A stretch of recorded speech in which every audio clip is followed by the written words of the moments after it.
Hello guys, ഞാനിപ്പം നമ്മുടെ ആറ്റുകാലാണുള്ളത്. അപ്പോൾ ഉത്സവം നടക്കുകയാണ്. അപ്പം ഉത്സവം നടക്കുമ്പോൾ പൊങ്കാലയ്ക്ക് മുമ്പ് വന്ന് അമ്മയൊന്ന് തൊഴണം എന്നാണല്ലോ നമ്മുടെ ഒരു രീതി. അപ്പം തൊഴാൻ വേണ്ടി വന്നതാണ്. ഞാൻ വന്നത് ശനിയാഴ്ചയാണ് കേട്ടോ. ശനിയാഴ്ച ഈവനിങ്ങാണ് ഞാൻ വന്നത്. അത് എടുത്തു പറയാൻ ഒരു കാര്യമുണ്ട്. അന്നാണ് പെരുമഴ പെയ്തത്.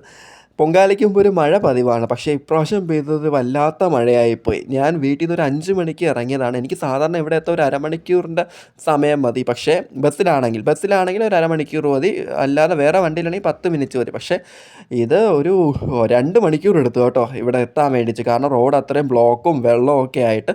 അങ്ങനെ ക്യൂവിൽ നിന്നപ്പം ഒടുക്കത്തെ ക്യൂ ആയിരുന്നു. മഴയുടേതായിട്ടുള്ള ഒരു തിരക്കിൻ്റെ കുറവും ഇല്ലായിരുന്നു. നല്ല തിരക്ക് തന്നെ ഉണ്ടായിരുന്നു. അപ്പോൾ അകത്ത് കയറി തൊഴുതു. നല്ല ദർശനം തന്നെയാണ് അമ്മ തന്നത്. നല്ല ദർശന സൗകര്യമാണ് ക്ഷേത്ര ട്രസ്റ്റും പോലീസുകാരൊക്കെ ഒരുക്കിയിട്ടുള്ളത് കേട്ടോ. നമ്മളിവിടെ ഒരുപാട് പേര് ആൾക്കാർ ക്യൂ നിൽക്കുന്നുണ്ടെങ്കിലും നമുക്ക് അധികം നേരം ക്യൂ നിൽക്കേണ്ട അവസ്ഥ വരില്ല. കാരണം പെട്ടെന്ന് തന്നെ തൊഴുത് പോവും. പിന്നെ അവിടെ നിന്ന് ഞാൻ തൊഴുതിറങ്ങി ലൈറ്റൊക്കെ കണ്ട് പരിപാടികളൊക്കെ ഉണ്ടായിരുന്നു. പരിപാടിയെല്ലാം കണ്ട് ഈ മഴ നനഞ്ഞുകൊണ്ട് ചെറുതായിട്ട് കോൾഡൊക്കെ ഉണ്ട് കേട്ടോ. അതാണ് ഈ ശബ്ദം അടഞ്ഞിരിക്കുന്നതിൻ്റെ.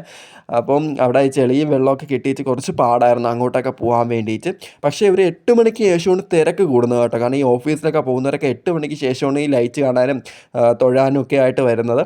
പിന്നെ അവിടെ വിളക്കുകെട്ടൊക്കെ വന്നുകൊണ്ടിരിക്കുന്നേ ഉണ്ടായിരുന്നുള്ളൂ. കാരണം 8 മണിക്ക് ശേഷമാണ് കൂടുതലും വിളക്കുകെട്ടുകളൊക്കെ വരുന്നത് കേട്ടോ. പിന്നെ നല്ല അടിപൊളി ലൈറ്റും ഒക്കെ ആയിരുന്നു റോഡിൽ ഫുള്ളും.